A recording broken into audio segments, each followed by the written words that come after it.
Hello friends, स्वागत है आप सभी का हमारे स्टिच की यूट्यूब चैनल पे।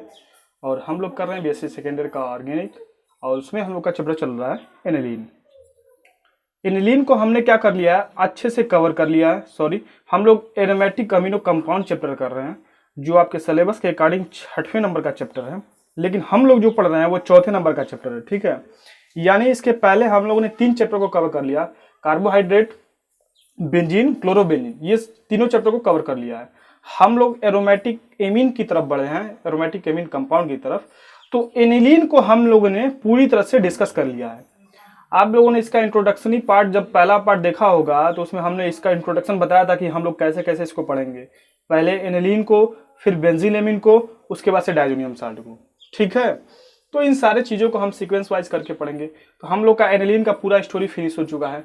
अब हम पढ़ने वाले हैं बेंजाइल अमीन। ठीक है, तो बेंजाइल एमीन को देखने से पहले अगर आप लोग चैनल को सब्सक्राइब नहीं किए हो तो सब्सक्राइब करिए, अपने दोस्तों के साथ इन वीडियोस को शेयर करिए जो कोचिंग अफोर्ड नहीं कर पाते हो, और लाइक का बटन प्रेस करिए, कमेंट करिए। अगर आपको हमारे व्हाट्सएप ग्रुप से जुड़ना है तो इसके वीडियो के नीचे लिंक मिलेगा आपको, उससे जाके जुड़ जाइए। चलिए शुरू करते हैं बेंजाइल एमीन। बेंजाइल एमीन क्या होता है? जब आपका, पहले इसका जानते ये क्या होता है कि जब आपका बेंजीन से CH2 और NH2 लग जाए, यही हमारा क्या कहता है, बेंजाइल कहलाता है। एक्चुअली में क्या, बेंजीन से जब CH2 लगता है तो इसको हम लोग बेंजाइल बोलते हैं, बेंजाइल। और NH2 एमीन है तो इसका पूरा नाम जो हो जाता है वह क्या हो जाता है, बेंजाइल एमीन हो जाता है। ठीक है, तो बेंजाइल एमीन का क्या होता है कि जब भी हमारा बेंजीन से CH2 NH2 लग जाए तो ये हमारा क्या होता है, बेंजाइल एमीन होता है। चलिए इसका प्रिपरेशन स्टार्ट करते हैं। इंट्रोडक्शन हो गया ये क्या होता है, अब आइए इसका प्रिपरेशन पढ़ते हैं ये कैसे बनता है। तो प्रिपरेशन में जो सबसे पहले आपका तरीका है किससे हमको इसको बनाना है, फ्रॉम साइनोबेंजीन। फ्रॉम साइनोबेंजीन के अंडर में क्या करेंगे, हम इस बेंजाइल एमीन का प्रिपरेशन करेंगे। कैसे? साइनोबेंजीन क्या होता है, जब बेंजीन से आपका CN ग्रुप लगता है तो हमारा क्या कहलाता है, साइनोबेंजीन कहलाता है। आप लोग जानते होंगे जब बेंजीन से CN लग जाता है तो हमारा साइनोबेंजीन कहलाता है। अगर इस साइनोबेंजीन का हम रिडक्शन करें किसकी प्रेजेंस में, लिथियम एल्यूमिनियम हाइड्राइड, जो कि एक बहुत ही स्ट्रांग रिड्यूसिंग एजेंट होता है, ये रिडक्शन करवाता है। ठीक है, तो अब देखो रिडक्शन में क्या होता है, हाइड्रोजन जाके जुड़ता है और नहीं तो ऑक्सीजन निकलता है। ठीक है, तो देखो हाइड्रोजन हम जाके यहाँ पे जोड़ रहे हैं, तो देखो यहाँ पे 2 आपके पाई बंद दिख रहे हैं। ये दोनों पाई बंद क्या होते हैं, वीक होते हैं, कमजोर होते हैं। और आपको पता होगा कि जो पाई बंद का फॉर्मेशन होता है वो साइड टू साइड ओवरलैपिंग से होता है और इसको तोड़ना बहुत आसान होता है। तो ये दोनों आपके जो पाई बंद हैं वो टूट जाएंगे, ये और ये यहाँ से ब्रेक हो जाएंगे। क्या हो जाएगा कि 2 हाइड्रोजन इसके पास चले गए, 2 हाइड्रोजन इसके पास चले गए, तो ये बन गया आपका बेंजाइल अमीन। देखो CH2 NH2, समझ आ रहा है कैसे? देखो नाइट्रोजन अपनी 3 वैलेंसी बना सकती है, बिल्कुल बनाएगी। तो जब अगर यहाँ से हमने इस बॉन्ड को तोड़ा तो फ्री रेडिकल की तरह, अगर इसका मैकेनिज्म आप समझते हो तो 1 इलेक्ट्रॉन इसका, 1 इलेक्ट्रॉन इसका, फिर 1 इलेक्ट्रॉन इसका, फिर 1 इलेक्ट्रॉन इसका। समझ आ रहा है? तो 2 हाइड्रोजन इसके पास चले गए और 2 हाइड्रोजन इसके पास चले गए, तो ये हमारा बन गया बेंजाइल एमीन। तो ये पहला मेथड था कि हम साइनोबेंजीन से क्या करेंगे, बेंजाइल एमीन को बनाएंगे। समझ आ रहा है? बहुत आसान है। रिडक्शन का मतलब देखो, एक ही चीज मैं कई बार आप लोगों को बता चुका हूं, ये रिडक्शन और ऑक्सीडेशन का कॉन्सेप्ट आपको एकदम क्लियर हो जाना चाहिए। अगर आप हमारे स्टार्टिंग से हमसे जुड़े हो तो ये चीज ना, अब ऐसे देखो ऑर्गेनिक बिल्कुल क्या होती है ना, मैथ की तरह होती है। जैसे जैसे आप आगे बढ़ते जाओगे रिएक्शन रिपीट करते जाते हैं और आपको बहुत ही इजी होने लगता है। समझ आ रहा है? तो बहुत आसान हो जाती है। तो हमने देखा कि साइनोबेंजीन से हमने इसका रिडक्शन किया तो हमको बेंजाइल एमीन बनता है। चलिए इसका आगे का एक और मेथड पढ़ते हैं, किससे हम लोग अब बनाएंगे एमाइड से। एमाइड का रिडक्शन करेंगे और हमको क्या मिलेगा, बेंजाइल एमीन मिलेगा। तो एमाइड का हम लोग रिडक्शन करेंगे। देखिए सेकेंड जो इसका मेथड है, फ्रॉम फिनिल एमाइड भी इसको आप बोल सकते हो, एमाइड। ठीक, तो ये क्या होगा, बेंजीन से जब भी आपका एमाइड ग्रुप लग जाए, यानी COONH2 क्या होता है, एमाइड ग्रुप होता है। तो जब हम लोग एमाइड का रिडक्शन करें किसकी प्रेजेंस में? उसी की प्रेजेंस में, लिथियम एल्यूमिनियम हाइड्राइड की प्रेजेंस में, लिथियम एल्यूमिनियम हाइड्राइड की प्रेजेंस में अगर इसका रिडक्शन करें तो रिडक्शन के प्रोसेस में फिर आपको सोचिए क्या होता है, हाइड्रोजन जाके जुड़ जाएगा और नहीं तो उसी के साथ ऑक्सीजन क्या होगा, निकल जाएगा। यही हमारा रिडक्शन होता है। और ऑक्सीडेशन में ठीक इसका उल्टा होता है। ऑक्सीडेशन में क्या होता है, ऑक्सीजन हमारा जुड़ता है और हाइड्रोजन निकलता है। तो इतना इजी कॉन्सेप्ट आप एक बार थोड़ा सा इसको रफली अपने दिमाग में बैठा लोगे तो कभी नहीं भूलेगा। तो हमने क्या किया, फिनिलएमाइड का रिडक्शन किया। तो रिडक्शन में क्या होगा, ऑक्सीजन निकलेगा और हाइड्रोजन जाके जुड़ जाएगा। तो देखो यहाँ से अगर इसका हम फ्री रेडिकल की तरह मैकेनिज्म समझे, देखो हर चीज का मैकेनिज्म ड्रॉ करना आसान नहीं होता है, लेकिन अगर आप एलिमेंटिक प्रॉपर्टी को अपने दिमाग में रखते हो तो ऑर्गेनिक इतना आसान तो कुछ नहीं है। 4 हाइड्रोजन है, 4 हाइड्रोजन में अब देखो ऑक्सीजन निकलेगा, तो जब ऑक्सीजन निकलेगा तो कितने हाइड्रोजन को लेकर निकलेगा, 2 हाइड्रोजन को लेकर निकलेगा, क्योंकि एक ऑक्सीजन के साथ उसकी बैलेंसी 2 होती है। तो 2 हाइड्रोजन तो निकल गए in the form of H2O। अब यहाँ पे 2 हाइड्रोजन बचा हुआ है, 2 हाइड्रोजन को लेकर यहाँ पे जोड़ दो, देखो आपका बन गया, यहाँ पे हो गया CH2 और इसी के साथ लगा लो NH2। ये बन गया आपका बेंजाइल एमीन। कैसे, यहाँ से एक ऑक्सीजन निकला 2 हाइड्रोजन के साथ in the form of H2O, 2 hydrogen बचे हैं, इस कार्बन की 2 बैलेंसी खाली, दोनों हाइड्रोजन के यहाँ पे लगा के जोड़ दो, आपका ये बन गया बेंजाइल एमीन। ठीक है, तो 2 हमने प्रिपरेशन देखा, एक एमाइड से और दूसरा पहला हमने देखा था साइनोबेंजीन से। ये था इसका प्रिपरेशन। अब हम लोग पढ़ते हैं इसकी प्रॉपर्टीज के ऊपर। किसके ऊपर? प्रॉपर्टीज के ऊपर। आज बेंजाइल एमीन का पूरा स्टोरी एक ही वीडियो में फिनिश हो जाएगा। ठीक है, तो अब हम लोग पढ़ते हैं इसकी प्रॉपर्टीज।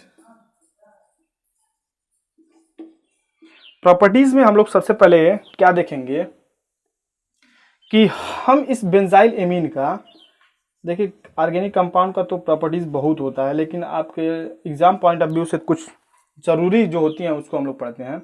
जब इस बेंजाइल एमीन का नाइट्रस एसिड के साथ, नाइट्रस एसिड किसको बोलते हैं? HNO2 के साथ जब इसको हम लोग हीट करते हैं ना, तो देखिए क्या निकलता है, N2 जो है वो गैस के रूप में बाहर रिलीज हो जाती है, H2O निकल जाता है और आपका बनता क्या है, बेंजाइल अल्कोहल। अभी मैं बता रहा हूं इसका मैकेनिज्म, CH2OH, ये हमारा क्या हो गया, बेंजाइल अल्कोहल। क्योंकि देखो बेंजीन से CH2 लग गया तो बेंजाइल, और OH अल्कोहल को रिनोट करता है।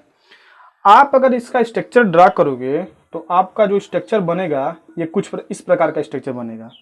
ठीक है, यहां से देखो, यहां से बॉन्ड ब्रेक हुआ, यहां से बॉन्ड ब्रेक हुआ OH माइनस, और इसके बीच का बॉन्ड ब्रेक हुआ O माइनस।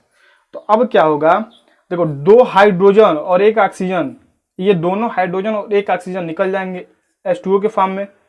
और देखो कभी भी किसी भी रिएक्शन को करवाते हैं तो वहां पे अगर कोई गैस रिलीज होती है, जब उस रिएक्शन की एंट्रोपी बढ़ जाती है तो वहां से गैस रिलीज होती है, ये 100% श्योर है। तो देखो अब यहां से यह नाइट्रोजन जो यह बचा हुआ है और यह नाइट्रोजन किस में चले जाएंगे, N2 के रूप में चले जाएंगे, बाहर निकल गए। और यहाँ पे जो आपका OH लगा हुआ है ये जाके से जुड़ जाएगा। फिर से एक बार रिपीट, देखो HNO2 का जब हमने इसका स्ट्रक्चर ड्रा किया तो देखो वहीं से ब्रेक होगा जहां से इलेक्ट्रोनेगेटिविटी डिफरेंस ज्यादा होगी। तो यहाँ से देखो O और N की डिफरेंस है, O और N की डिफरेंस है। तो यहाँ से जब O माइनस टूटा तो यह O माइनस को 2 हाइड्रोजन चाहिए वाटर के रूप में, तो 2 हाइड्रोजन इस नाइट्रोजन से मिल गए। नाइट्रोजन भी चाहता है कि हमारे हाइड्रोजन निकल जाए ताकि हम N और यह N दोनों मिलकर क्या करें, N2 गैस के रूप में बाहर रिलीज हो जाए। और OH माइनस बचा है, तो जैसे यहाँ से नाइट्रोजन निकलेगा तो मान लो ऑक्सीजन को, कार्बन को डिस्टर्ब करके निकलेगा, अरे कार्बन का इलेक्ट्रॉन लेके निकलेगा, तो OH माइनस जाके यहाँ पे सब्स्टिट्यूट हो गया और बना लेगा क्या आपका, ये बेंजाइल अल्कोहल। ठीक है, ये आपका हो जाएगा बेंजाइल अल्कोहल। तो इसकी ये पहली प्रॉपर्टीज थी जब हमने HNO2 के साथ इसका रिडक्शन करवाया। अब हम लोग आगे की प्रॉपर्टीज को डिस्कस करते हैं। आगे की जो प्रॉपर्टीज है वह है oxidation of benzyl amine, oxidation of benzyl amine. तो पहले अब इसका हम लोग क्या करेंगे, ऑक्सीडेशन करेंगे। तो ये हमारा हुआ बेंजाइल एमीन, बेंजाइल एमीन मतलब CH2NH2, और इसका क्या कर रहे हैं हम लोग, ऑक्सीडेशन कर रहे हैं। और यहाँ पे आपको एक और चीज सीखने को मिलेगा, ऑक्सीडेशन में जो हमने उपस्थित करवाया है वह KMnO4 को उपस्थित करवाया है। तुमको बता दें कि ये एक ऐसा एजेंट है जो हमको लगता है 99% किसी भी कंपाउंड को डायरेक्ट ये ऑक्सीडाइज करता है तो डायरेक्ट ये किस में कन्वर्ट करता है, कार्बोक्सिलिक एसिड में कन्वर्ट करता है। किस में कन्वर्ट करता है, कार्बोक्सिलिक एसिड में कन्वर्ट करता है।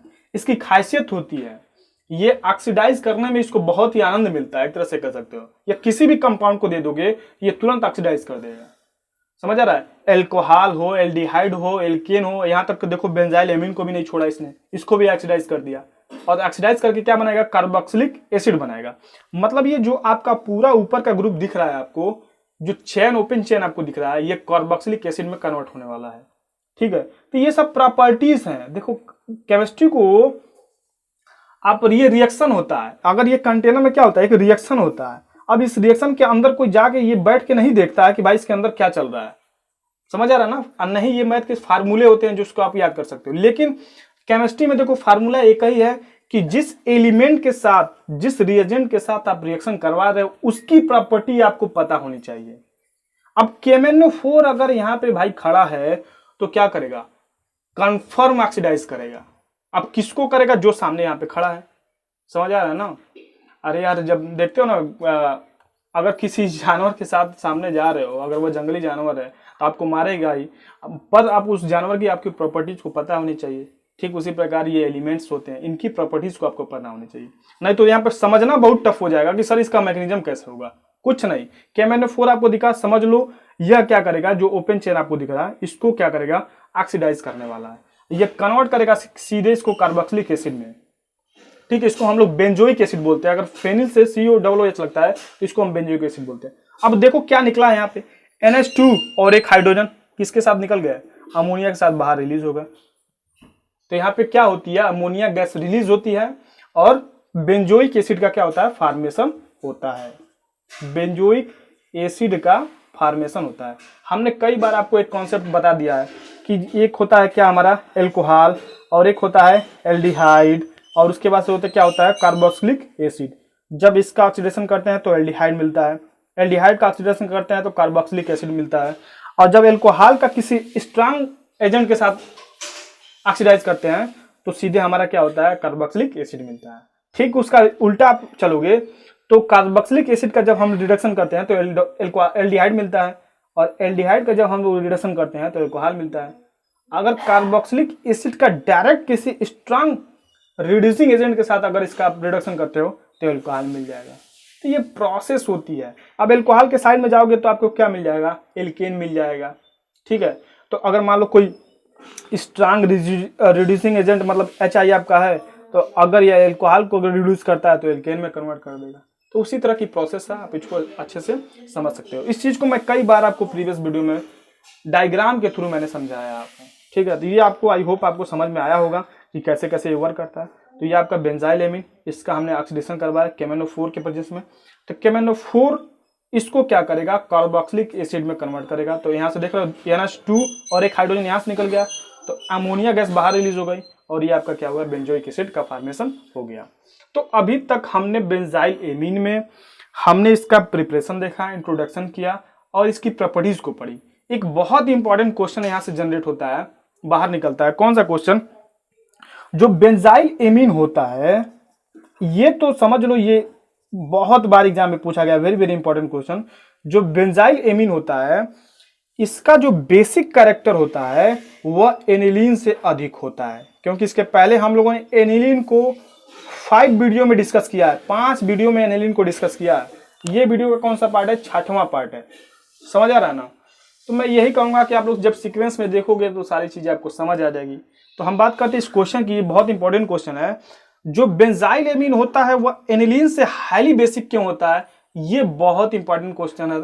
और सही कहो तो बेंजाइल एमीन से यही क्वेश्चन आपके एग्जाम में बनते हैं। आपसे एग्जामिनर पूछेगा कि जो बेंजाइल एमीन का बेसिक कैरेक्टर है, जो इसकी क्षारीयता है वह एनिलीन से अधिक है, वाई, इसका रीजन बताना है। तो चलिए इसको समझते हैं। और यहाँ पे हमारा क्या हो जाएगा, ये बेंजाइल एमीन का जो स्टोरी है ये मुश्किल से 20 मिनट में क्या हो जाएगा, फिनिश हो जाएगा। और इसी चीज को अगर आप कोचिंग में पढ़ोगे तो कम से कम 3-4 दिन लगेंगे आपको। और मुश्किल से अगर आप इसको पढ़ना चाहते हो तो सुबह उठे अपने रूम में 20 मिनट का वीडियो तुरंत देख लिया, आपको बेंजाइल एमीन क्लियर। और ये यूट्यूब पे अवेलेबल भी है, 1 बार नहीं, 2 बार नहीं, 3 बार, जब तक नहीं समझ में आता तब तक देखो। ऑनलाइन दुनिया का तो यही फायदा है, ऑफलाइन में कोई पढ़ाएगा तो समझ गया तो ठीक है, नहीं समझा तो खत्म कहानी। तो ये हमारा हो गया आपका बेंजाइल एमीन, ठीक, और ये हमारा है एनालीन। तो आपसे पूछेगा कि एनालीन जो होता है वह लेस होता है किससे, बेंजाइल एमीन से, क्यों, बेसिक कैरेक्टर में। तो लुईस ने एक बेसिक कैरेक्टर का आपको डिफिनीशन दिया था और हमने पहले भी वीडियो में डिस्कस कर लिया था कि जो लोन पेयर ऑफ इलेक्ट्रॉन जिसके पास है, अगर वो कोई अच्छे से डोनेट करता है तो उसके पास कौन सा कैरेक्टर होता है, बेसिक कैरेक्टर होता है। और जो लोन पेयर ऑफ इलेक्ट्रॉन अच्छे से एक्सेप्ट कर लेता है उसके पास कौन सा कैरेक्टर होता है, एसिडिक कैरेक्टर होता है, इसको एसिडिक कैरेक्टर। और ये कौन सा है, बेसिक कैरेक्टर, ठीक। तो जो जितना बढ़िया से कोई अगर लोन पेयर ऑफ इलेक्ट्रॉन अपना डोनेट करेगा तो वो बढ़िया बेसिक होगा। अब कोई अगर थोड़ा कम मतलब किसी इजीली तरह से डोनेट नहीं कर पाता है तो लेस बेसिक होगा। तो बात करते हैं बेंजाइल एमीन की और एनालीन की, क्या इसमें कुछ प्रॉपर्टीज है। तो आपको पता होगा कि हमने जब रेजोनेटिंग स्ट्रक्चर ऑफ एनालीन देखा था, इसका जब हमने रेजोनेटिंग स्ट्रक्चर बनाया था तो हमने आपसे कहा था कि जो एनालीन होता है इसके पास जो ये नाइट्रोजन एटम है और नाइट्रोजन एटम के पास ये जो लोन पेयर है, यह लोन पेयर ये रिंग में डोनेट कर देता है और यह लोन पेयर जब रिंग में डोनेट करता है तो पूरे रिंग में घूमता है। और चूंकि बेंजाइल एमीन की जब हम बात करते हैं तो बेंजाइल एमीन में यह जो आपका नाइट्रोजन है इसके पास जो लोन पेयर है यह क्या कर रहा है, इस कार्बन से जुड़ा हुआ है तो यह रेजोनेंस में पार्टिसिपेट नहीं कर रहा है। अब अपने दिमाग से लगा सकते हो भाई, इसके पास लोन पेयर है तो ये यहाँ पे बिजी है, इसका लोन पेयर है तो कहीं नहीं बिजी है। ये बताओ कौन अच्छा से डोनेट करेगा, यह डोनेट करेगा। इसलिए हम कहते हैं कि बेंजाइल एमीन जो होता है वह एनालीन से क्या होता है, हाईली बेसिक कैरेक्टर रखता है। समझ आ गया, क्योंकि लुईस ने बताया था कि जिसके पास लोन पेयर ऑफ इलेक्ट्रॉन है अगर वो किसी को डोनेट करता है उसको हम लोग बेस बोलेंगे। तो देखो यह भी डोनेट करता है, ऐसा बात नहीं कि डोनेट नहीं करता, लेकिन ये थोड़ा सा अच्छे तरीके से डोनेट नहीं करता है क्योंकि इसका जो लोन पेयर ऑफ इलेक्ट्रॉन है यह पूरे रिंग में क्या करता है, डोनेट करता है, घूमता रहता है इधर उधर, पूरे रिंग में बिजी रहता है। और इसका जो लोन पेयर ऑफ इलेक्ट्रॉन है वो बिजी नहीं रहता है, खाली रहता है। इसलिए क्या करता है, कोई भी जिसको भी जरूरत पड़ा लोन पेयर ऑफ इलेक्ट्रॉन का तुरंत क्या करेगा, फटाक से डोनेट कर देगा। अब इसका कोई अगर चाहेगा लोन पेयर ऑफ इलेक्ट्रॉन तो उसको इंतजार करना पड़ेगा। तो बताओ ये इसमें बढ़िया कौन होगा, बेंजाइल एमीन होगा कि नहीं होगा, बिल्कुल होगा, 100% यही होगा। तो ये था आज का हमारा बेंजाइल एमीन की स्टोरी, छोटी सी। हमने इसमें इसका प्रिपरेशन पढ़ा, प्रॉपर्टीज पढ़ी और एक बहुत इंपॉर्टेंट क्वेश्चन जो एग्जाम में अक्सर पूछे जाते हैं, आपसे पूछा जाएगा कि बेंजाइल एमीन जो होता है वह मोर बेसिक होता है एनालीन से, वाई इसका रीजन। तो सिर्फ इसका एक ही रीजन है कि जो एनालीन में जो नाइट्रोजन एटम पे लोन पेयर ऑफ इलेक्ट्रॉन होते हैं वो रेजोनेंस में बिजी होता है, जबकि बेंजाइल एमीन में जो लोन पेयर ऑफ इलेक्ट्रॉन है नाइट्रोजन एटम पे होता है वो लोन पेयर पे बिजी नहीं होता है। इसलिए क्या करता है, अच्छे से डोनेट करता है। इसलिए क्या होता है, मोर बेसिक देन एनालीन से होता है। समझ आ गया। तो यहाँ चीज तक आपको क्लियर हो जानी चाहिए, ठीक। अगर आपको ये जानना है, यह जानना है कि एलेनिन का ये रेजोनेंस कैसे करता है, तो भाई इसके लिए आपको प्रीवियस वीडियो में जानी पड़ेगी। तो एनिलीन में जाइए, किसी प्रीवियस वीडियो में हमने बताया था, दूसरे या तीसरे वीडियो में मैंने इसको डिस्कस किया है। आई थिंक दूसरा या तीसरा देख लीजिएगा, हम क्लियर नहीं है। दूसरे या तीसरे वीडियो में हमने इसका अच्छे से रेजोनेटिंग स्ट्रक्चर क्या किया है, बनाया है, और वहां पे बताया है कि ये लोन पेयर ऑफ इलेक्ट्रॉन कैसे बिजी होता है, इसके 5 स्ट्रक्चर बनते हैं, ठीक। तो मैं यही कहूंगा कि जब भी आप वीडियो को देखना स्टार्ट कर रहे हो, हमारे चैनल पे जब भी आप विजिट कर रहे हो तो स्टार्टिंग से देखिए, जो भी आपको चैप्टर पढ़ना है स्टार्टिंग से पढ़िए। और मैं इसको इंट्रोडक्शन में भी पहले वीडियो में आपको बता चुका था कि इस एरोमेटिक एमिनो कंपाउंड से कितने नंबर के क्वेश्चन आने वाले हैं। मिनिमम आपके समझ लो यार 15 नंबर के तो क्वेश्चन आने ही वाले हैं। आप 15 ही नंबर का आपका कार्बोहाइड्रेट से पूछेगा, बेंजीन और क्लोरोबेंजीन से कम 10 नंबर का पूछेगा। देखो 15 15 30 और 10 40, 45 नंबर का आपका पेपर ही होता है। तो यहां से आप अच्छे तरीके से नंबर को गेन कर सकते हो। और मेरा एक सिद्धांत है यार, एक टॉपिक मेरे सर कहा करते थे, कहते थे कि एक टॉपिक क्या करो, एक चैप्टर छोड़ दो लेकिन एक टॉपिक मत छोड़ो। उनका कहने का मतलब ये हुआ कि अगर आप जानते हो कि एरोमेटिक एमीन कंपाउंड से 15 नंबर के क्वेश्चन पूछेगा तो आप किसी इसके अलावा किसी अदर चैप्टर को छोड़ दो, लेकिन इस चैप्टर को अच्छे तरीके से कंप्लीट करो। इसके किसी भी पॉइंट को मिस मत करो। समझ आ रहा है? इसके किसी भी पॉइंट को क्या करो, आप छोड़ो मत, इसके हर एक पॉइंट को टच करो, ताकि एग्जामिनर आपसे अगर 15 नंबर का क्वेश्चन पूछेगा एरोमेटिक एमिनो कंपाउंड से तो आपको फुल्ली रूप से यहां से क्वेश्चन हो जाएंगे। तो ये मेरा भी सिद्धांत है कि आप क्या करो, एक टॉपिक को, एक चैप्टर को छोड़ दो। मतलब अगर कोई चैप्टर नहीं पढ़ते तो उसको छोड़ दो, लेकिन जो चैप्टर पढ़ रहे हो उसके अंदर का कोई टॉपिक मत छोड़ो, उसको अच्छे तरीके से कवर करो। जो लड़का कार्बोहाइड्रेट और एरोमेटिक अमीन कंपाउंड पढ़ लेगा ना, या गारंटी देता हूं मैं, उसको 25 नंबर का क्वेश्चन कर ही लेगा। और तुमको बताएं 25 नंबर ऑर्गेनिक में अगर किसी गवर्नमेंट कॉलेज से आप अच्छे से पढ़ रहे हो तो 25 नंबर पाना बहुत मुश्किल हो जाता है ऑर्गेनिक के पेपर में। कई लोग का तो इसमें खाता नहीं खुलता, ऐसे ऐसे नंबर लगे रहते हैं ऑर्गेनिक में, इतना टफ पेपर होता है। तो इसलिए हम पहले ऑर्गेनिक स्टार्ट किए हैं, ताकि फर्स्ट ईयर से बच्चे सेकेंड ईयर में प्रमोट करके आए हैं तो उनके लिए थोड़ा सा ईजी हो जाए। टाइम कम है तो आपको वीडियो अवेलेबल रहेगा, आप अच्छे से पढ़ सकते हो। तो यहाँ पे हम लोग बेंजील एमीन को कवर कर लिए। अब हम लोग आगे पढ़ेंगे डायजोनियम साल्ट और उसको अच्छे से कवर करेंगे। ठीक है, इतना कुछ कर रहे हैं हम लोग आपके लिए। आप लोग भी अपना कर्तव्य निभाइए। आपका कर्तव्य क्या है आप जानते हो, YUB subscribe, SARE share, LIKE like और कमेंट MOMMENT कमेंट। और अगर आपको हमारे व्हाट्सएप लिंक से जुड़ना है तो वीडियो के नीचे लिंक मिलेगा व्हाट्सएप का, आप उससे जुड़िए। वहाँ पे किसी भी तरह की आपको अगर प्रॉब्लम होती है तो वहाँ पे तुरंत आपकी इस प्रॉब्लम की हम लोग समस्या का समाधान करते हैं। और खुशखबरी भी है, मंडे से आपको सर फेस आके एकदम कैमरे के सामने आके पढ़ाएंगे मैथ वाले सर, तो आप अच्छे से वीडियो को देखेंगे, समझ भी आएगा। ठीक है, मिलते हैं नए वीडियो में जो आपका डायजोनियम साल्ट होने वाला है, बहुत इंपॉर्टेंट टॉपिक, उसको कवर करेंगे। तब तक के लिए टेक केयर, बाय बाय।